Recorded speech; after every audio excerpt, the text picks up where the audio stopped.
Olá, que bom ter vocês conosco. Nós somos uma IA do Ponto Geek, curadoria de notícias por Gordo Geek. Hoje é 3 de junho de 2025. Hoje a gente vai mergulhar fundo, na história da Embraer, uma gigante brasileira. Começou lá atrás, com um sonho, sabe? E hoje, poxa, tá entre as maiores fabricantes de aviões do mundo.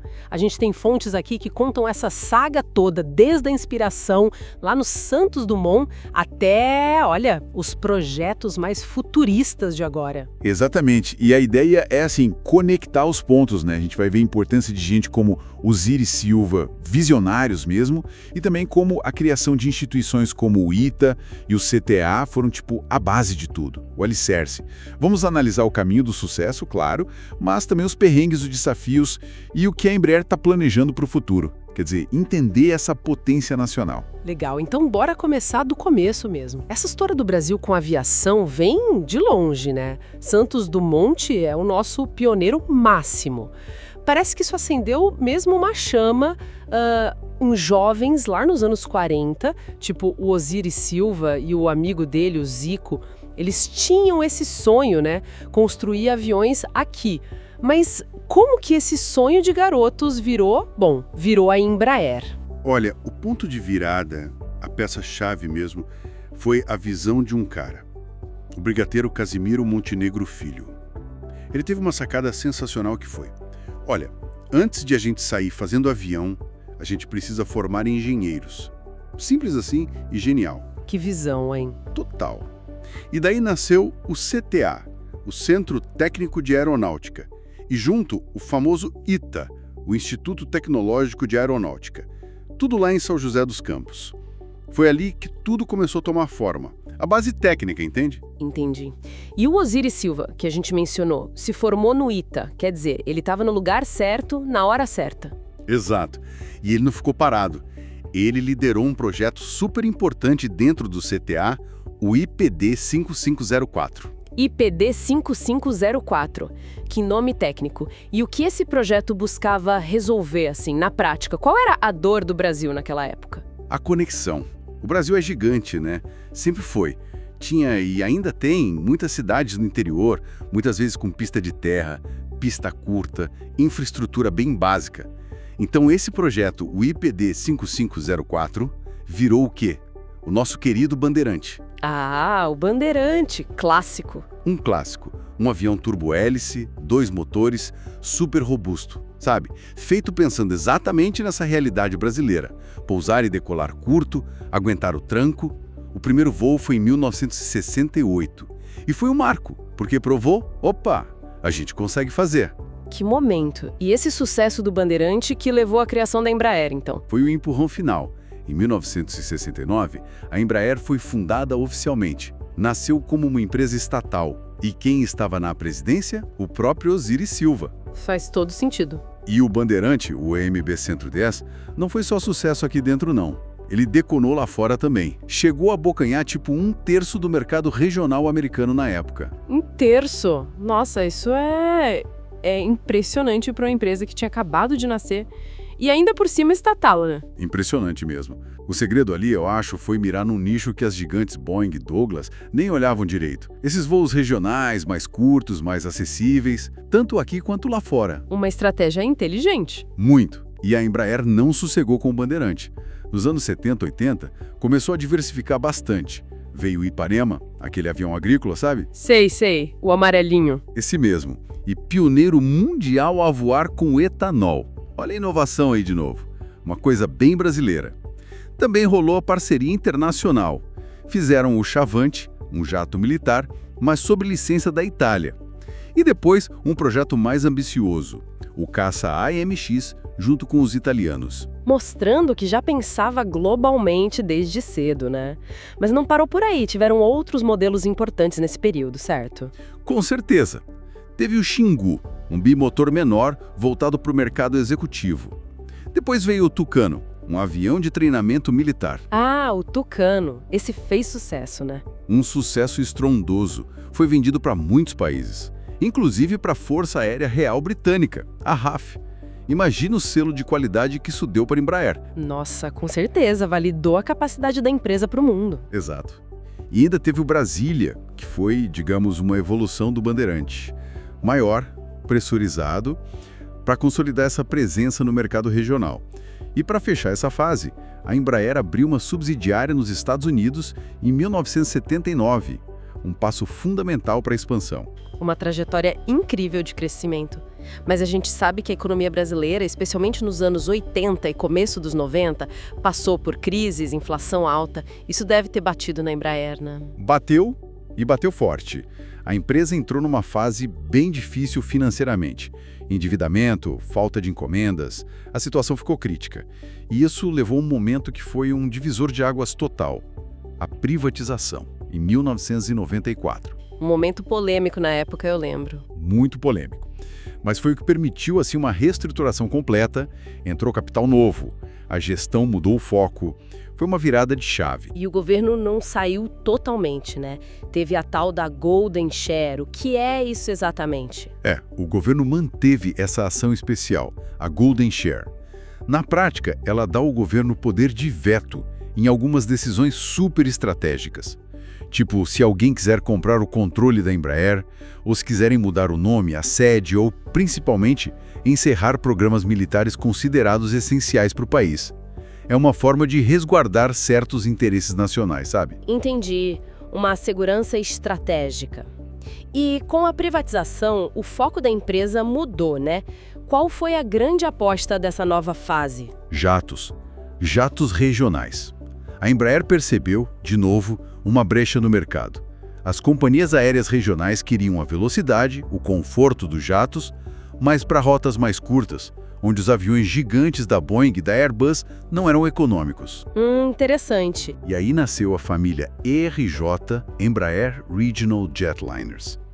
O primeiro deles, o ERJ-145, lançado em 1995, para 50 passageiros, foi a tacada de mestre. Por quê? O que ele tinha de especial? Ele combinava o desempenho de um jato com um custo operacional baixo, parecido com o dos turbohélices que ele veio substituir. Foi um sucesso absurdo, vendeu como água. Abriu o mercado mundial para a Embraer de vez na aviação comercial a jato. Então, se o RJ-145 foi quem chutou a porta, o que veio depois foi para consolidar a liderança mesmo. Exatamente. Depois veio a família E-Jets. Essa foi lançada já nos anos 2000. São os E170, E75, E190 e E195. Esses a gente vê bastante nos aeroportos. Muito. Foi um projeto ainda mais ambicioso. São aviões maiores, que cobrem ali a faixa de 70 a 124 passageiros, mais ou menos. E eles mudaram o jogo na aviação regional. Trouxeram um nível de conforto com aquela configuração de assentos 2+2, sem o assento do meio, sabe? E uma eficiência que antes só se via em aviões maiores. Verdade, são bem confortáveis mesmo. Eles viraram, assim, a espinha dorsal da frota de muitas companhias regionais, especialmente nos Estados Unidos. Foi com os E-Jets que a Embraer se consolidou de vez como a terceira maior fabricante de aviões comerciais do mundo. Incrível. E eles continuam evoluindo, né? Tem a nova geração, os E2, que são ainda mais eficientes, mais silenciosos. Isso. Os E-Jets E2 são a evolução natural. Mas tem uma curiosidade aí. O E175 da primeira geração, o original, continua sendo produzido e vendido. E vende bem. Ué? Por quê? Se tem a versão nova, mais moderna? Por causa de uma coisa chamada Scope Clauses, lá nos Estados Unidos. São cláusulas nos contratos dos sindicatos de pilotos das grandes companhias aéreas americanas. Essas regras limitam o peso máximo e o número de assentos dos aviões que podem ser operados pelas companhias aéreas regionais que prestam serviço para elas. Entendi. E o E175 original se encaixa perfeitamente nessas regras. Exatamente. O E175 original, na configuração típica usada lá, fica dentro desses limites. Já o E175 E2, por ser um pouco mais pesado devido aos motores novos e mais eficientes, acaba ultrapassando o limite de peso em algumas configurações. Então, enquanto essas regras não mudam, continua existindo uma demanda forte e, de certa forma, protegida justamente para o E175 original. Um nicho que a Embraer soube como ninguém explorar. Que história. Mostra como o mercado tem dessas particularidades, né? Mas a Embraer não é só a aviação comercial. Tem outras áreas fortes também. De jeito nenhum. A aviação executiva da Embraer é um sucesso gigante. O jato Phenom 300, por exemplo, é o líder de vendas na categoria dele há mais de 10 anos seguidos. É um fenômeno.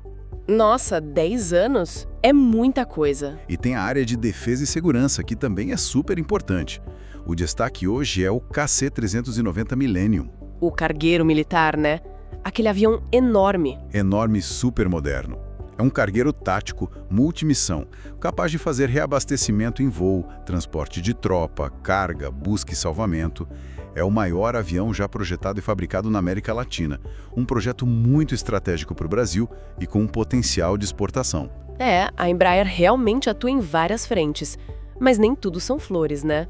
Recentemente teve aquela história complicada com a Boeing. A negociação que não deu certo em 2020, isso abalou a empresa. Abalou, sim. Aquele acordo previa a venda de 80% da divisão de aviação comercial para a Boeing. Era uma jogada enorme, que mudaria o cenário global. Mas a Boeing desistiu do negócio, alegando que a Embraer não tinha cumprido certas condições, o que a Embraer nega veementemente. Isso gerou muita incerteza na época. Disputas legais, foi um capítulo bem complexo. E a concorrência nesse mercado é brutal, imagino. Sempre foi e continua sendo. A Airbus agora tem o A220, que veio do programa C-Series da Bombardier, e compete diretamente com os E-Jets E2. E sempre tem novos atores tentando entrar, especialmente da China, da Rússia. Não dá para relaxar. Mas parece que a Embraer conseguiu dar a volta por cima, né? Você mencionou resultados financeiros recordes em 2024. Exato. A empresa mostrou uma resiliência impressionante. Reorganizou a casa, focou nos seus pontos fortes e os resultados estão aí. A carteira de pedidos está cheia de novo. E olhando para frente, para o futuro, o que a Embraer está cozinhando? O que mais chama a atenção? Olha, para mim, o mais fascinante é a aposta forte em inovação disruptiva. Duas frentes se destacam muito. Uma é a Eve Air Mobility. É a empresa da Embraer focada em mobilidade aérea urbana. Eles estão desenvolvendo os eVTOLs. Os carros voadores elétricos. Isso parece coisa de filme de ficção científica ainda. Parece, mas está cada vez mais perto da realidade. A Eve tem uma das maiores carteiras de pedidos do mundo para esses veículos. A ideia é criar um ecossistema completo para voos curtos dentro das cidades. É um mercado totalmente novo, com um potencial gigantesco. Revolucionário, se der certo. E a outra frente? A outra é o chamado Projeto Energia. Esse é focado totalmente em sustentabilidade na aviação. A Embraer está pesquisando pesado tecnologias de propulsão de baixo carbono. Híbrido-elétrica, elétrica movida a hidrogênio. O objetivo é super ambicioso: chegar a operações com emissões líquidas zero de carbono até 2050. Uau! Quer dizer, a Embraer não está só tentando dominar os nichos atuais, mas está buscando reinventar o futuro da aviação e da mobilidade? Exatamente. É a empresa olhando lá na frente, tentando antecipar as próximas ondas tecnológicas e as demandas da sociedade por transporte mais limpo e eficiente. É a Embraer mostrando que não se acomoda, né? Sempre buscando o próximo passo, desde o Bandeirante até esses projetos futuristas. O que nos leva, assim, a uma reflexão final, né? Uma provocação até. Como é que essa aposta forte em tecnologias sustentáveis, como o hidrogênio e propulsão elétrica, e também nessa nova mobilidade aérea urbana com os eVTOLs, como isso tudo pode impactar não só a indústria da aviação em si, mas o nosso dia a dia, o cotidiano nas grandes cidades aqui no Brasil e lá fora? Boa pergunta. Fica aí pra gente pensar. Nossa, que jornada incrível essa da Embraer. E aí, pessoal, o que mais chamou a atenção de vocês nessa história? Se curtiram essa análise a fundo, não esqueçam, deixem seus comentários, deem aquele like e compartilhem com os amigos. Isso ajuda demais a gente a continuar trazendo mais conteúdo assim de qualidade. Muito obrigada pela companhia e até a próxima!